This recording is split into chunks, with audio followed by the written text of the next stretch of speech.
Welcome to Unbroken, the podcast. I'm Savannah Levins. I started this podcast because in my life experience and working as a news reporter, I found that everyone's been knocked down or blindsided or had their world seemingly turned upside down at some point.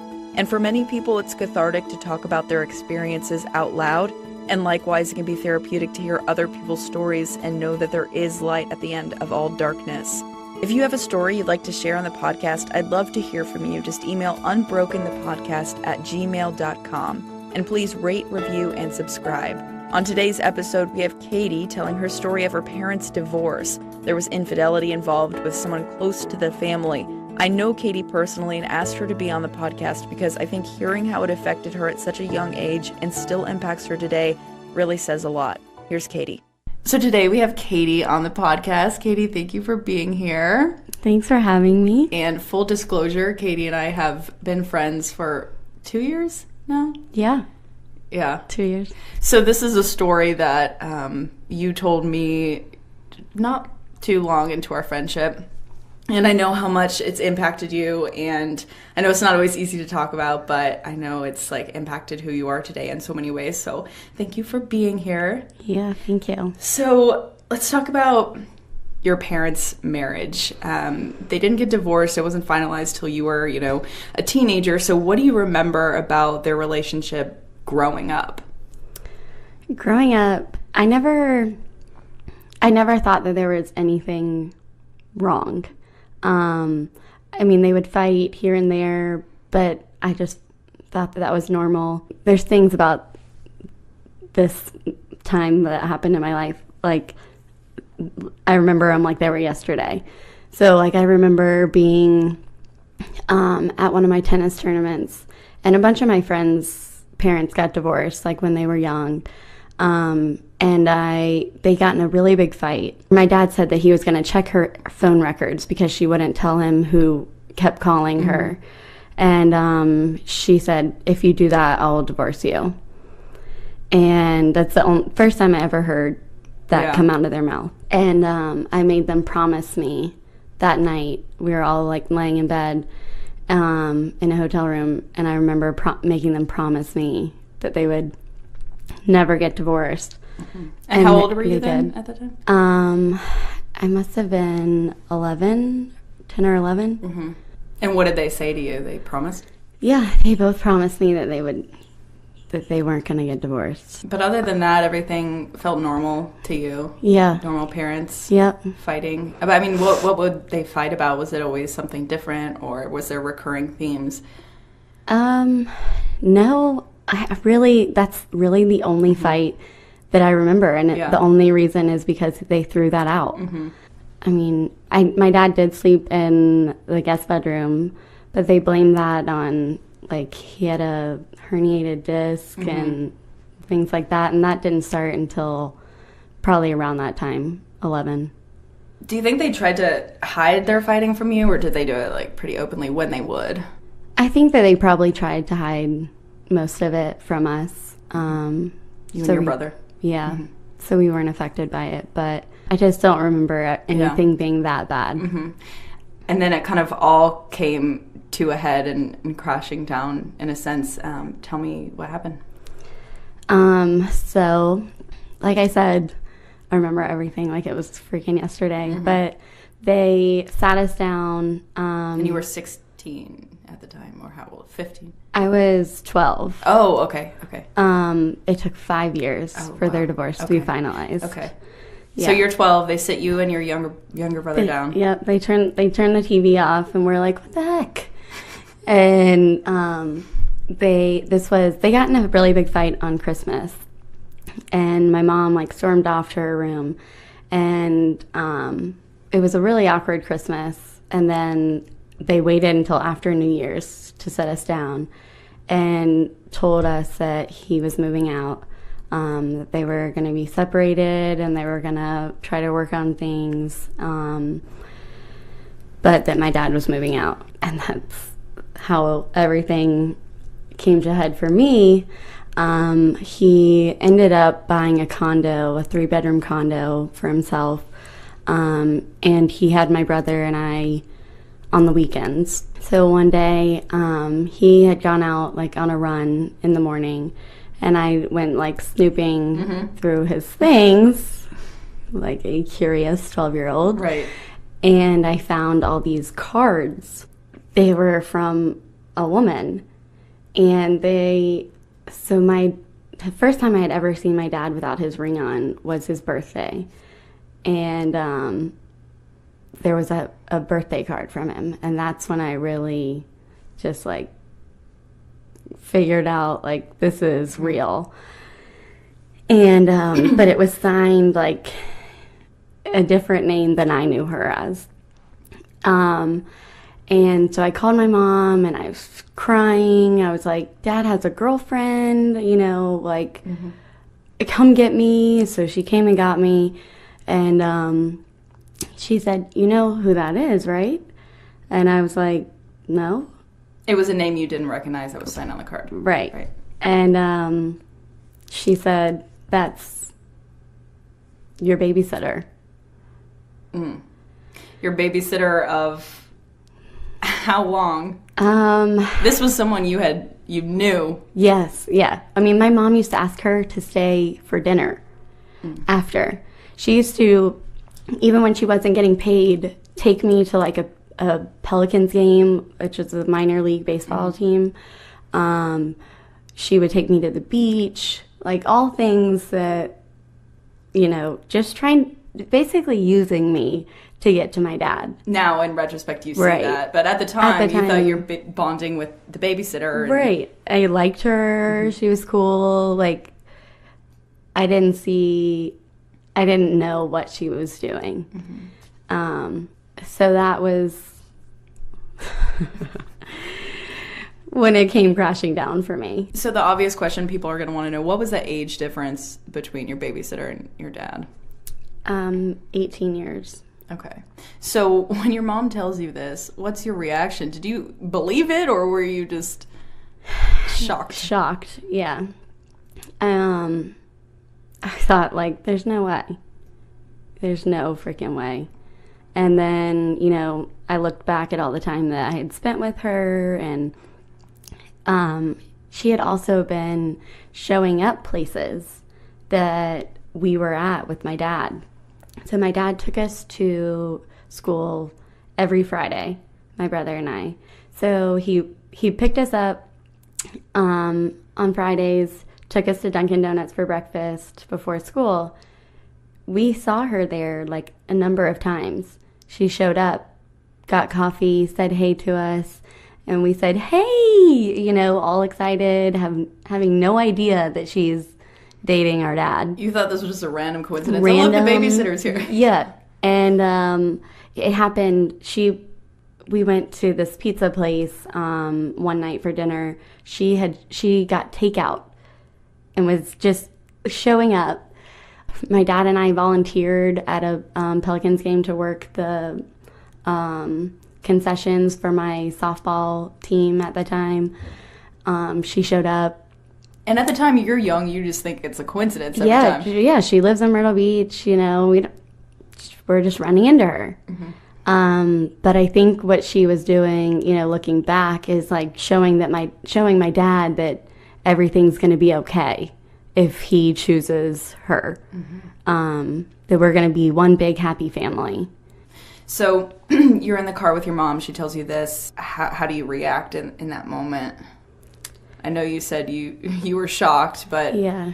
So I had to see him later that day. My brother had a soccer game. And I didn't speak to him. And I did not speak to him for almost a year after that. You never told him this is why? Did you ever confront him about it? I don't really remember exactly what was said to him. I can't remember if I texted him and told him that I knew. But he knew you knew somehow. Yeah. Right. He came back from his run and I was gone. My brother had stayed. And did you tell your brother, relay the information that your mom... I did, okay. Yes. Well, I don't know about the babysitter information, right. But he did know that he had a girlfriend when I was leaving. I told him that.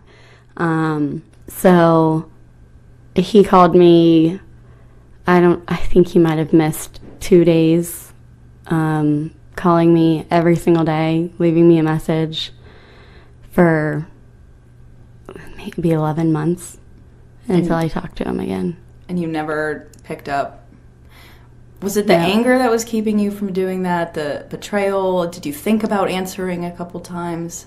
I was just so mad and disappointed. Huge daddy's girl. I think still, I don't know why, but still think the world of him. And I just was so let down that he would do that to us.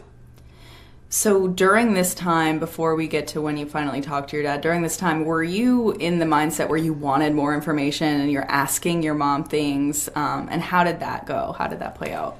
Yeah, I did. I would ask her things. I would listen, like, on the phone to her talking to my grandparents. I just was, I wanted to know what was going on, how we got there, like, what the heck happened for this to be going on. And I think she leaned on me a lot during the whole process. She told me everything, things that I probably shouldn't have known. Like what? Can you remember an example of something? Like money that they were arguing over.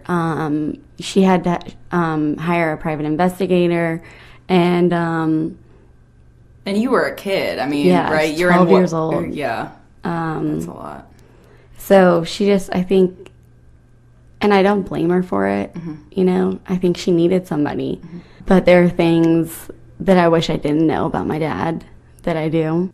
So let's talk about when you finally talked to your dad about things. When did that happen? You said about 11 months after he'd been calling you every day. Yeah. I think it was around my 13th birthday. I finally decided to talk to him. He takes us to New York every Christmas. I missed that.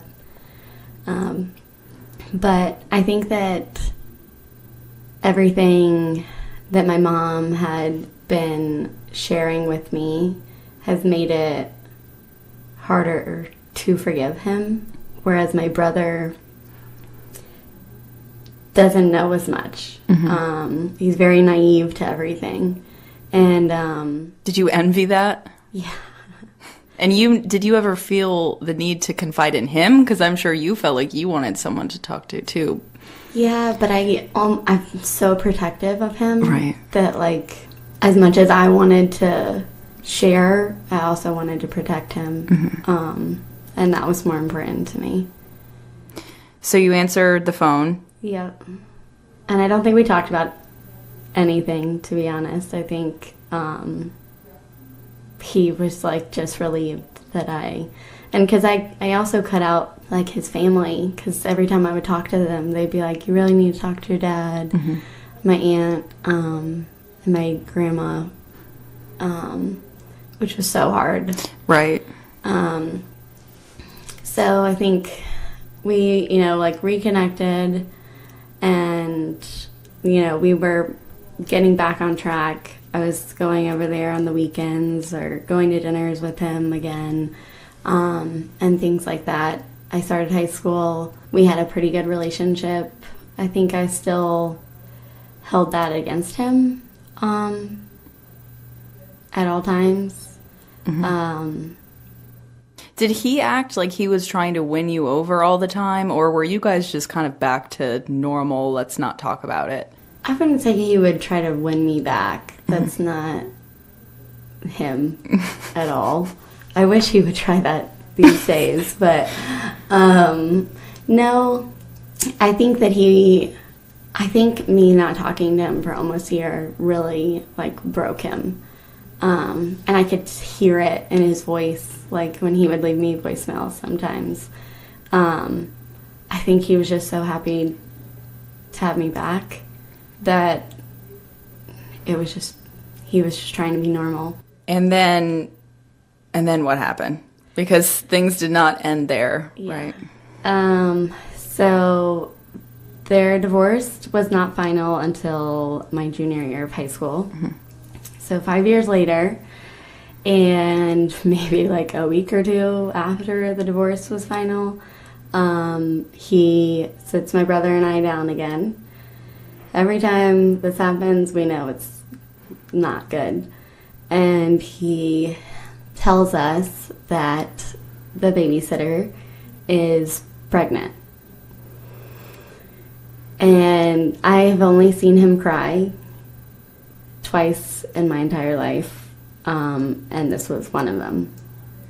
And I just remember feeling that betrayal and anger, sadness all over again. And I just could not believe that that was my life. Did you guys cry at this time, or were you angry? What? I think I was so mad and shocked. Yeah. I didn't cry until I got... Actually, I probably did. But I remember just being extreme... Like, I think anger was my first emotion. Yeah. And after, it was sad. And it didn't end there, unfortunately. Yeah, not the end. So then what happens? How long after that was the next development? She was pregnant again 3 years later with her second child. Okay, so back up. So she's pregnant and they, have the child, they're raising it. How was that whole experience for you, having this brother and having her in your life presumably more often? Right. So I refused to see her and be around her for the first, I don't know, maybe year or so. She had him in October, and my grandfather died in February.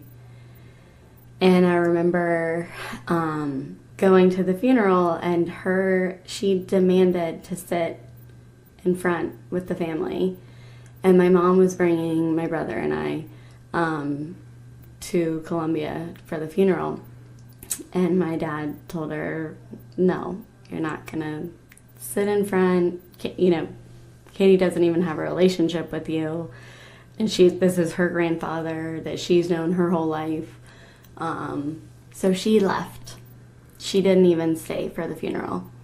So instead of being there for my dad, it was about being in the front and showing my mom something. So this whole thing was just a tug of war, and you guys as kids were kind of stuck in the middle. It was so many things that she has done to hurt us over and over and over again. That just being one. And so I just refused to be around her. She had done enough to me. I didn't want her in my life. But she had her son. Did you meet him? Did you have the desire? Yeah. Okay. So my dad still took us out to dinner once a week, and he would bring my brother with him. So that was how I had a relationship with him. Because that was one of the most important things to him, was us having a relationship with his son, with her. How did you feel about that? Were you torn a little? Because I'm sure it's like, I have this adorable brother, but at the same time, it's, It sucked, yeah. I know, and I know it's not his fault, but it's been really hard to have a relationship with him that is, like, genuine, and I don't think I'll ever feel the way I do about, my brother, my full brother. But I'm trying to realize, it's not their fault. Right. They are my brothers, so. And then not long after that, so fast forward again, she's pregnant again. And that's when he finally, he sits us down, tells us she's pregnant again. And we are like, it's all over again. And so they also never got married. And so then he decides to marry her after she gets pregnant with the second one. So they decide to get married. Yes. How did you take that news? And did that come right after the news of her second child? Yeah, shortly after. Okay. I didn't take it well because I felt like he was doing it because, okay, I have, 2 kids with her now. And I didn't feel like it was like because he loved her. And when he told us that he was going to marry her, he made it like some tax break. That's how he pitched it to you? Yes. Oh. He can file as married instead of, like head of household or something. So how did you react differently to this news than you did the first time she was pregnant? Were you just as angry? Were you... I wasn't as... shocked? Yeah. It was kind of like, you've been disappointing me for how many years now? It's Yeah. pretty normal. So at this point, you're in high school still, or? No. Okay. I was 20 Okay. when the second one was born. And did they have a big wedding, or? No, so his friend is a judge. They did it in his backyard. He asked my brother to be his best man, and my brother said no. I think he thought about it, but in the end said no, because I wasn't going to go, because I don't support it, or didn't support it. And they got married that way. There was not a lot of people, and then I think their parents had a big party for them up in Michigan, and my family and his, best friends went up there to celebrate. So they've been married for how long now? Oh, maybe 7 years. Mm-hmm. And they have the 2 boys and everything like that. How has it been since then? Because a good amount of time has passed. Mm-hmm. How have you dealt with things? It's hard because I feel like he just slaps me in the face, all the time. They, act like one big happy family, and it hurts that he can stay for them and not for us. And I know that he loved my mom, way before he had us, and that they were actually, because he talks about stories about them still, and I know that he loved her. Just recently, he told me, wouldn't you be disappointed in me if I wasn't a better dad to them than I was to you? And I just looking at him like, well, if you're a worse dad, then that's on you. But do you really think that makes me feel any better? The fact that you recognize the way that you were to us, wouldn't you want to make up for that with us? Not them. They don't know. Mm-hmm. And how old are they now, your half-brothers? They are 7 and 11. So they know nothing about all of that? Nothing. No. And I remember when you told me the story for the first time, my head was buzzing with a million questions. And I'm sure listeners are feeling the same way. So this babysitter, how much older was she than you? 12 years. Okay. Closer to my age than my dad's. And she was early 20s when they met, if that gives you... And he was 40. Did you feel more betrayed because it was someone that close to you? And how do you think that impacted you? Do you think it would have been different if it was some random woman, an affair with someone that you'd never met? I think it would have been better. Yeah. I feel used. I feel like she used us to get closer to my dad. She clearly had an agenda. Everything from her was thought out. Who goes after someone that is married with 2 children? It blows my mind to think about a 22-year-old wanting a 40-year-old man with 2 kids that's married. Like, as a 27-year-old, I cannot even imagine wanting that for my life. So, yeah, I mean, and it's hard to want her in my life. And I think about, like, having kids one day and her having to be around them and having to explain that to my kids, you know. And I always tell him, like, I hope you're a better grandpa than you were a dad. And this is tough because you mentioned earlier you're definitely a daddy's girl, so this wasn't as easy as just cutting him out. You know, this is something that you still struggle with, wanting to have a relationship with him, but having to balance the feelings that were so real for you for so long. Right. I just look for his approval all the time. And I don't know. I mean, I remember, you know, wanting to make him proud and things like that when I was younger. But I think it's on another level now that he, you know, left us. So how do you think that everything you went through then, and I feel like that is such a vulnerable age. When I look back at my life, like those early teens were when I was the most emotional. Yeah. So I can't imagine going through something at that time. How do you think that that has impacted your life today? I mean, this is 10, 11, 12 years later now. Yeah, I mean, I think that my trust for people is very low. I struggle with relationships. I'm a very independent person. I don't fall for people easily. I told him recently, he said something about how I could meet somebody and, you know, like fall madly in love with them. And I said, you know, I don't think that that's in the cards for me. Like, I don't see myself allowing myself to be that vulnerable. How's your relationship with your dad now? How would you characterize that? It has its days.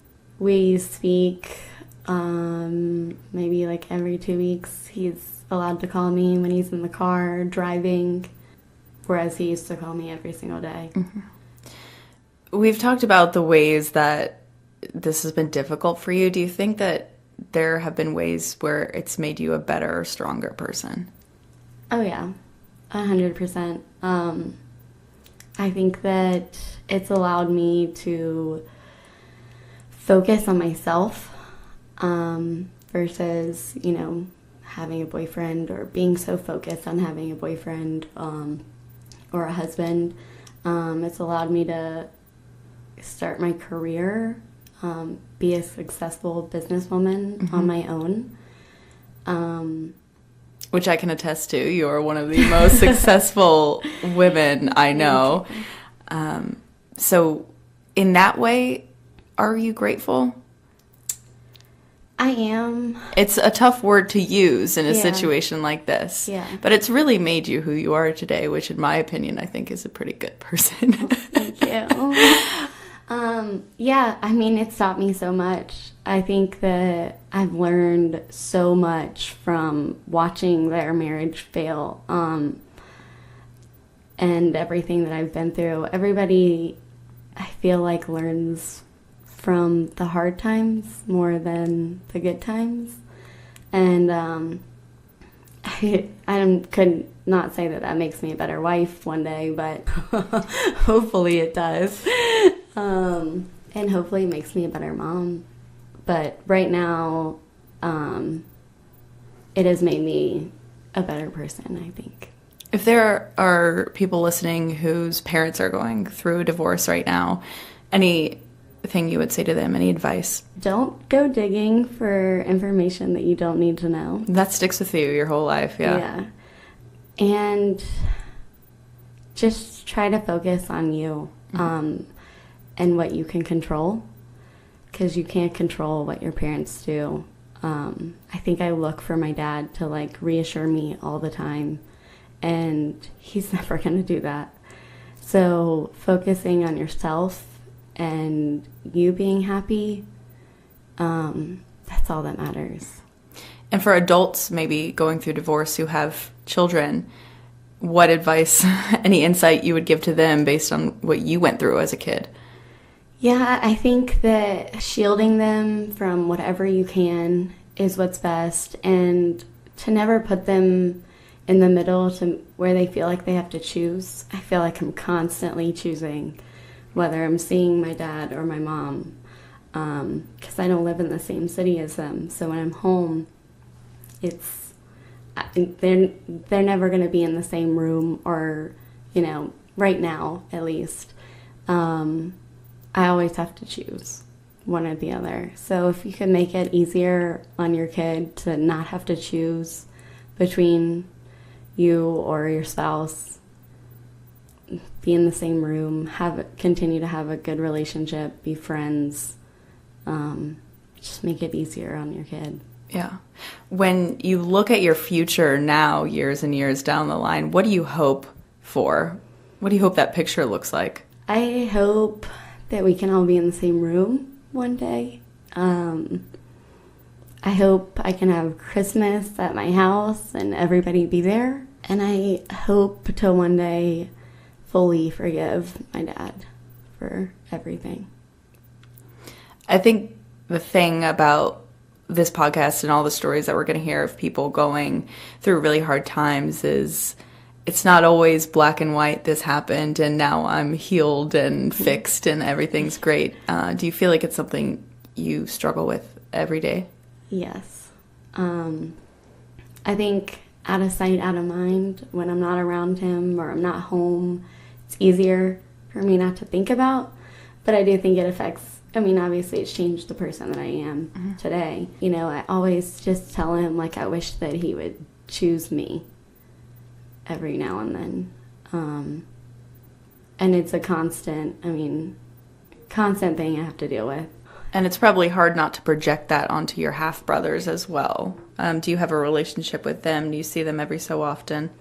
Yeah, because he won't go out to dinner with us unless we come over. So I see them when I see my dad, which we hear daddy, daddy, daddy, daddy, daddy the whole time, and we don't get, alone time with him. Do you know if he's going to tell them someday? I imagine they'll grow up and want to know. Yeah, so my the oldest one used to ask about our mom, because they know that their mom is not our mom, right? And when he was young, he used to ask about her all the time, like, who is she? And what does she do? We were just in Aspen with them, and they were asking how my dad and their mom met, and I was like, oh, I want to hear this. And I asked him about it because the subject ended up getting changed and they didn't really go into how they met. But I asked him if he would tell them the truth, if he would say, I was a married man with 2 kids at the time that I met your mom. And he said no. How do you think this is going to impact, if you're a mother someday, your relationship with your kids and your family? Well, I'm never going through a divorce, ever. So when I do get married, I am going to know that this is worth every fight. But don't you think your parents at the time when they got married knew that? Yeah, but I don't think that, they came from families that were, still married, and they didn't know how it would affect anybody. I think that they've suffered as well. I think they never saw this coming. I heard that they both looked like an absolute wreck the day that their divorce was final. And I know that they loved each other. And my mom, poor mom, never wants to get married ever again. But it's made her an independent woman. She's a business owner. Yes, she's killing it. and she just never wants that tie again. So if I ever get there and want to be married and have kids, I'm gonna know that it's the end for me. Not going back, and I'm gonna make it work. I'm gonna try to make my kids as proud of me as I can and let them know that I'm always here for them. Well, I'm proud of you, Katie. Thank you. And I'm so glad you came on to tell your story. I know it's so hard for you and something you still struggle with today, even though it happened so long ago. But like I said, I think it has shaped who you are in so many ways, and that is one incredible woman. Thank you. Thank you for being here. I love you too, and for telling your story. I appreciate it, and thank you, listeners. We'll see you next time.